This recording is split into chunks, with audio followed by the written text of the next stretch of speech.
Hello YouTube, this is Chimmy92. This is my first episode of my first playthrough, The Legend of Zelda, The Wind Waker. I'm really excited because this is one of my favorite Zelda games, and it's one of the most underrated Zelda games in my opinion. Anyway, we get to Outset Island, and Aero's looking for her brother. She goes around the entire island. What you saw before this, the story and the intro, I'm only doing it for this episode, so no need to scroll past anything in the next ones. I just wanted to give you guys a bit of a background on the game. Anyway, Aero finds Link in the hideout, and he's just kind of half asleep, and he looks over and Aero's not there. She's a ninja, I swear. But, yeah.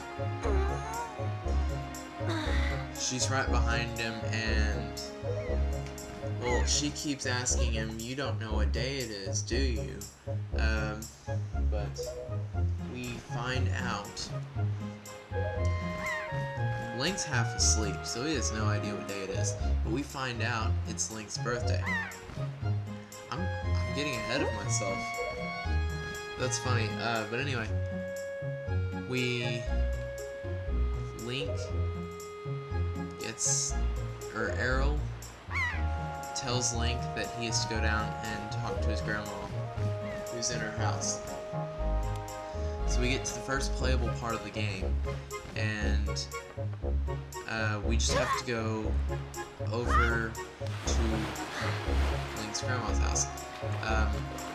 And it really surprises me how much that fall didn't hurt Link, because I swore I was gonna lose half a heart for that. But anyway, we just kind of run over to his grandma's house. And I promise you guys, this is probably the most boring part in the game. Don't worry, it gets way more exciting after this. But, we get inside the house, find out she's upstairs. So we go upstairs, and she's just waiting there for us.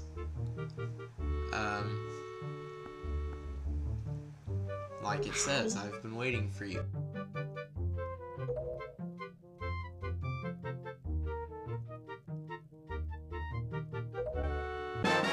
But, he gets, actually, the hero's clothes. He puts them on, and he looks exactly like the Links of the other games, except that he's cel-shaded. Anyway,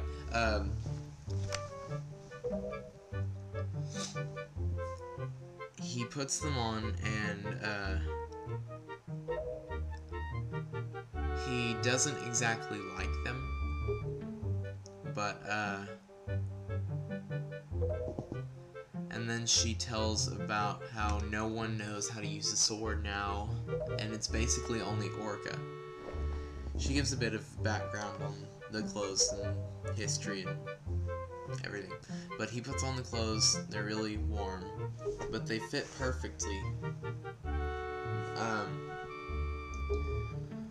She says, or she starts talking about the party they're gonna have later, and, you know, the favorite soup that Link has that she's going to serve him. Anyway, she tells us to go look for Aero again, and we go back outside and run back to the hideout, A lot of running in this game. This is a very travel-oriented game. Like most of the Zelda games, there's a huge overworld, and even though we don't have a Hyrule field, we will have the Great Sea or Great Ocean. Yeah, it's been that long since I've played the game. But anyway, I think it's called the Great Sea.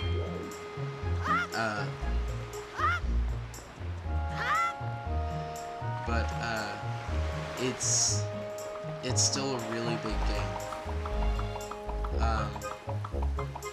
We go back up to the hideout, and Errol's waiting for us again. I'm gonna try not to get ahead of myself, like I usually do, but,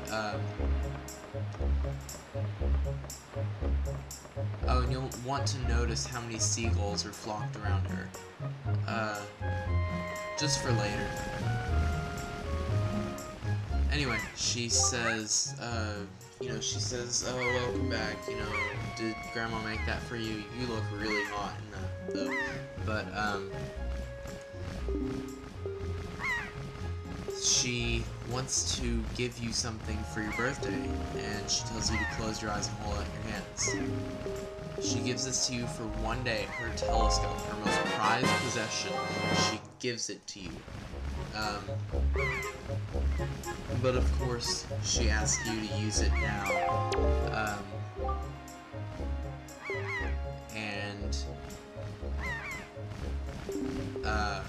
She wants you to use it right now, and she tells you to look at the red post box. You have to set it to one of the 3 buttons, but after you use it, she tells you to look at the red post box, which, for some reason, I was really dumb. And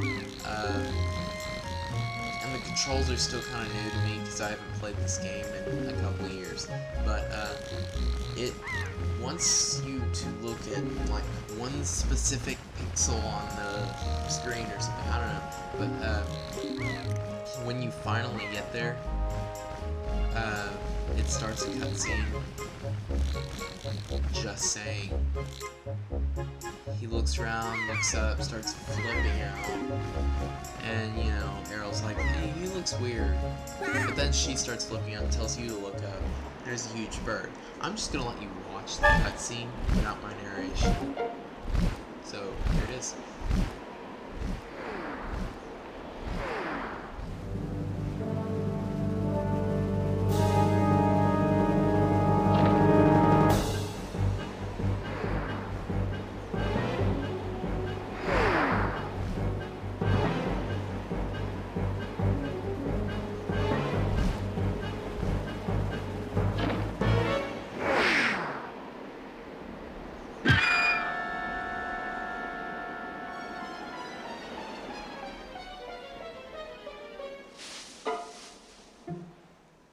Well, as we can see, that girl that was being carried by the huge bird was knocked out of its talons, claws, whatever, and Errol wants you to go save her.